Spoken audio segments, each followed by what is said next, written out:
오늘 아침 함께 묵상하실 하나님의 말씀은 누가복음 24장 13절부터 35절까지입니다. 그날에 그들 중 둘이 예루살렘에서 25리 되는 엠마오라 하는 마을로 가면서 이 모든 된 일을 서로 이야기하더라. 그들이 서로 이야기하며 문의할 때에 예수께서 가까이 이르러 그들과 동행하시나 그들이 눈이 가리어져서 그인 줄 알아보지 못하거늘 예수께서 이르시되 너희가 길 가면서 서로 주고받고 하는 이야기가 무엇이냐 하시니 두 사람이 슬픈 빛을 띠고 머물러 서더라. 그 한 사람인 글로바라 하는 자가 대답하여 이르되 당신이 예루살렘에 체류하면서도 요즘 거기서 된 일을 혼자만 알지 못하느냐. 이르시되 무슨 일이냐. 이르되 나사렛 예수의 일이니 그는 하나님과 모든 백성 앞에서 말과 일에 능하신 선지자이거늘 우리 대제사장들과 관리들이 사형 판결에 넘겨주어 십자가에 못 박았느니라. 우리는 이 사람이 이스라엘을 속량할 자라고 바랐노라. 이뿐 아니라 이 일이 일어난 지가 사흘째요. 또한 우리 중에 어떤 여자들이 우리로 놀라게 하였으니 이는 그들이 새벽에 무덤에 갔다가 그의 시체는 보지 못하고 와서 그가 살아나셨다 하는 천사들의 나타남을 보았다 함이라. 또 우리와 함께한 자 중에 두어 사람이 무덤에 가 과연 여자들이 말한 바와 같음을 보았으나 예수는 보지 못하였느니라 하거늘 이르시되 미련하고 선지자들이 말한 모든 것을 마음에 더디 믿는 자들이여 그리스도가 이런 고난을 받고 자기의 영광에 들어가야 할 것이 아니냐 하시고 이에 모세와 모든 선지자들의 글로 시작하여 모든 성경에 쓴 바 자기에 관한 것을 자세히 설명하시니라. 그들이 가는 마을에 가까이 가매 예수는 더 가려 하는 것 같이 하시니 그들이 강권하여 이르되 우리와 함께 유하사이다. 때가 저물어 가고 날이 이미 기울었나이다 하니 이에 그들과 함께 유하러 들어가시니라. 그들과 함께 음식 잡수실 때에 떡을 가지사 축사하시고 떼어 그들에게 주시니 그들의 눈이 밝아져 그인 줄 알아보더니 예수는 그들에게 보이지 아니하시는지라. 그들이 서로 말하되 길에서 우리에게 말씀하시고 우리에게 성경을 풀어주실 때에 우리 속에서 마음이 뜨겁지 아니하더냐 하고 곧 그때로 일어나 예루살렘에 돌아가 보니 11 제자 및 그들과 함께한 자들이 모여 있어 말하기를 주께서 과연 살아나시고 시몬에게 보이셨다 하는지라.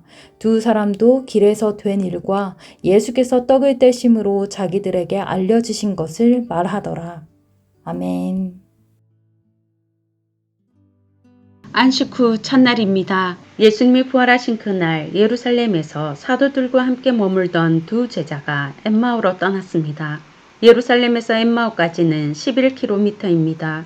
두세 시간 거리인데요. 28절을 보면 엠마오에 가까이 왔을 때 저녁 때였고 날이 저물었다고 합니다. 두 제자는 예수님이 부활하신 그날 오후에 엠마오로 출발했습니다. 그들은 왜 그날 오후에 사도들과 무리들을 떠나서 엠마오로 갔을까요? 여인들이 와서 예수님이 부활하셨다고 말했습니다. 그 첫날 새벽에 빈 무덤과 천사들에게 들은 부활의 소식을 사도들과 함께 들었습니다.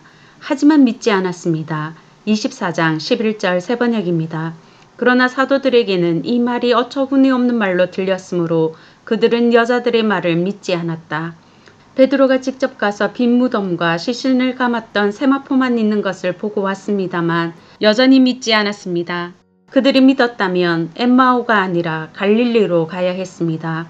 마태복음 28장 7절입니다. 또 빨리 가서 그의 제자들에게 이르되 그가 죽은 자 가운데서 살아나셨고 너희보다 먼저 갈릴리로 가시나니 거기서 너희가 배우리라 하라. 천사가 여인들에게 한 말입니다. 무덤에서 돌아온 여인들은 예수님이 부활하셨고 그들보다 먼저 갈릴리로 가신다고 갈릴리에서 예수님을 보게 될 것이라고 천사가 전한 소식을 다 전했습니다. 하지만 그들은 충격받은 여인들이 헛것을 봤다고 생각했습니다. 게다가 예루살렘에 이상한 소문이 돌고 있었습니다. 예수의 제자들이 시체를 가져갔다. 밤중에 와서 우리가 잠든 사이에 예수의 시체를 가져갔다. 무덤을 지키던 경비병들이 직접 온 예루살렘을 돌아다니며 외쳤습니다. 제자들도 소문을 들었을 것입니다. 빈 무덤, 빈 세마포 소식에 혼란스러운데 예수님의 죽음에 여전히 절망하고 슬픈데 그들이 예수님의 시체를 가져간 범인이라니 너무 황당합니다. 이때 두 제자가 택한 것은 엠마오로 가는 것이었습니다. 그들은 부활을 믿는 자리에서 떠났고 시체를 가져간 범인이라는 누명을 쓰는 자리, 예수님 때문에 억울함을 당하는 자리에서도 떠났습니다. 그들은 왜 떠났을까요? 왜 좀 더 예루살렘에 있으면서 부활하신 주님을 기다리지 않았을까요? 상식적으로 부활은 불가능하다고 여겼기 때문입니다.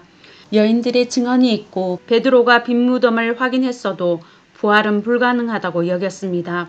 빈 무덤이 곧 부활인 것은 아니기 때문입니다. 그들 중 누구도 예수님의 시체나 부활하신 예수님을 본 사람은 없었습니다. 예수님을 직접 본 사람이 있었다면 달랐을까요? 15절, 16절입니다. 그들이 서로 이야기하며 문의할 때에 예수께서 가까이 이르러 그들과 동행하시나 그들의 눈이 가려져서 그인 줄 알아보지 못하거늘 그들은 부활하신 주님을 눈앞에서 직접 보고도 알아보지 못했습니다.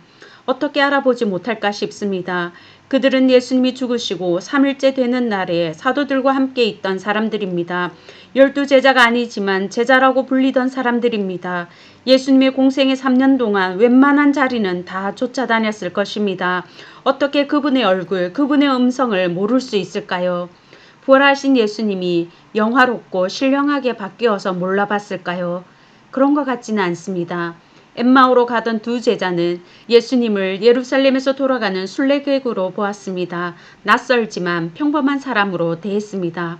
그들은 부활하신 주님을 보고도 주님인 줄은 못 알아봤습니다. 그들의 눈이 가려졌기 때문입니다.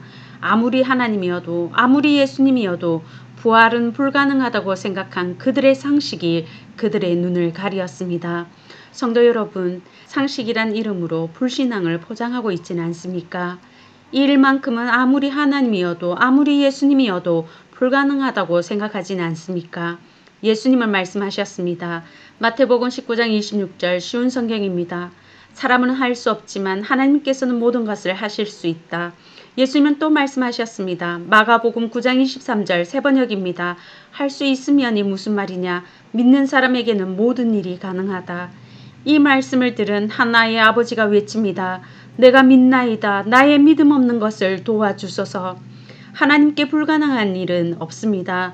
하나님은 모든 것을 하실 수 있는 전능하신 하나님이십니다. 사람이 할 수 없을 뿐입니다. 사람인 우리가 믿지 못할 뿐입니다. 성경이 그렇게 말하고 있습니다. 성경이 그렇게 말하는 것을 알지만 불신앙인 것을 알지만 그래도 하나님의 전능하심을 믿으려면 우리는 체험이 필요할 것 같습니다. 만일 체험이 필요했다면 예수님의 엠마오로 가던 두 제자를 찾아왔을 때 바로 못자국 난 손과 창자국 난 허리를 만져보라고 내가 예수라고 말씀하셨을 것입니다. 하지만 그렇게 하지 않았습니다. 그리고 제자들은 체험이 부족한 사람들이 아닙니다. 예수님이 죽은 나사로를 살리시고 죽은 야이로의 딸을 살리신 것을 경험했습니다. 예수님이 죽으시고 부활하신 그날에도 엄청난 일이 일어났습니다. 마태복음 27장 52절 53절 세 번역입니다. 무덤이 열리고 잠자던 많은 성도의 몸이 살아났다. 그리고 그들은 예수께서 부활하신 뒤에 무덤에서 나와 거룩한 도성에 들어가서 많은 사람에게 나타났다. 예루살렘에서 죽었던 성도들이 살아나서 많은 사람에게 나타났습니다만 제자들조차도 예수님의 부활을 믿지 않았습니다. 엠마오로 가던 두 제자는 누가복음에서 처음 부활하신 주님을 직접 만났는데도 부활하신 주님을 알아보지 못했습니다. 믿지 못했습니다. 믿지 못하는 우리를 보면서 우리 예수님 얼마나 답답하실까요? 25절입니다. 이르시되 미련하고 선지자들이 말한 모든 것을 마음에 더디 믿는 자들이여. 예수님은 그들의 무딘 믿음을 책망했습니다. 믿지 못하는 그들이 답답했습니다. 그래서 주님은 그들을 찾아오셨습니다. 더디게 믿는 그들을 위해, 믿음 없는 그들을 위해 친히 찾아오셨습니다. 찾아오신 예수님의 하신 일은 무엇입니까? 27절 세 번역입니다. 그리고 예수께서는 모세와 모든 예언자에서부터 시작하여 성경 전체에서 자기에 관하여 써놓은 일을 그들에게 설명하여 주셨다. 예수님은 믿지 못하는 제자들을 위해 친히 찾아오셔서 구약에 예언된 자기에 관한 말씀을 십자가 고난과 부활의 영광을 친히 설명해 주셨습니다. 우리가 믿기 위해 필요한 것은 성경 말씀이기 때문입니다. 성경이 말하는 대로 아는 것이 중요합니다. 엠마오로 가던 제자들은 성경을 몰랐던 사람들은 아닙니다. 알았습니다. 알았지만 그들이 원하고 바라는 대로 말씀을 믿었습니다. 예수님은 그들이 바란 대로 이스라엘을 속량할 자였습니다. 속량의 내용이 달랐습니다. 그들이 바란 속량은 로마의 압제로부터의 구속이었습니다. 영광이었습니다. 하지만 예수님은 고난과 죽음, 부활의 영광을 통해 이스라엘을 속량하셨습니다. 예수님이 이루신 속량은 죄로부터의 구속이었습니다. 그들의 빗나간 소망이 말씀을 알지만 말씀을 모르는 자 되게 했습니다. 예수님은 그들을 그냥 내버려 두지 않으시고 찾아오셨고 말씀을 풀어주셨습니다. 이사야 53장 2절입니다. 그는 주 앞에서 자라나기를 연한 순 같고 마른 땅에서 나온 뿌리 같아서 고운 모양도 없고 풍채도 없은즉 우리가 보기에 흠모할 만한 아름다운 것이 없도다. 누구도 흠모하지 않는 고난받는 종으로 오신 예수님이심을, 고난받고 영광에 들어가야 할 것을 가르쳐 주셨습니다. 주님이 성경을 풀어주실 때 성령님께서 역사하셨습니다. 32절 새번역입니다. 길에서 그분이 우리에게 말씀하시고 성경을 풀이하여 주실 때에 우리의 마음이 우리 속에서 뜨거워지지 않았습니까? 성도 여러분, 아무리 하나님이라도 불가능하다 싶은 일을 만날 때 우리에게 필요한 것은 믿음입니다. 도저히 내가 바라는 방식이 아닌 고난과 고통의 방법으로 이끄시는 하나님을 만날 때 그때 우리에게 필요한 것도 믿음입니다. 우리의 믿음을 위해서 필요한 것은 체험이 아닙니다. 말씀과 성령님입니다. 말씀하신 주님이, 그분의 관에 기록된 말씀이 우리에게 필요합니다. 그 말씀을 들을 때 말씀을 말씀되게 가르쳐 주시는 성령님이 필요합니다. 말씀을 믿는데, 성령님의 은혜를 아는데 여전히 하나님도 불가능할 것 같은 생각이 들어서 답답하십니까? 엠마오로 간 두 제자도 예수님이 친히 성경을 설명해 주시고 성경의 원저자이신 성령께서 친히 마음을 뜨겁게 해주시는데도 여전히 부활의 예수님을 알아보지 못했습니다. 그들이 눈이 열려 예수님을 알아본 것은 주님이 그들에게 떡을 떼어 주실 때였습니다. 떡은 주인이 떼서 주는 것인데 손님인 주님이 자처해서 떡을 떼주셨습니다. 그때 그들의 눈이 열려 주님을 알아보았습니다. 성도 여러분, 하나님의 때가 있습니다. 그들의 눈을 가리신 하나님이 그들의 눈이 열리게 하시는 때가 있는 것처럼 우리의 믿음의 눈도 하나님의 때에 열릴 것입니다.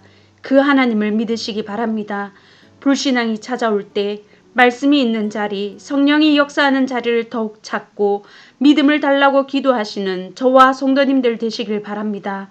그러면 하나님의 때에 우리에게 필요한 믿음을 부어주실 것입니다. 회복시켜 주실 것입니다. 오늘은 기도 수첩을 보면서 VIP 사랑주일 토요일 기도 제목으로 함께 기도하겠습니다.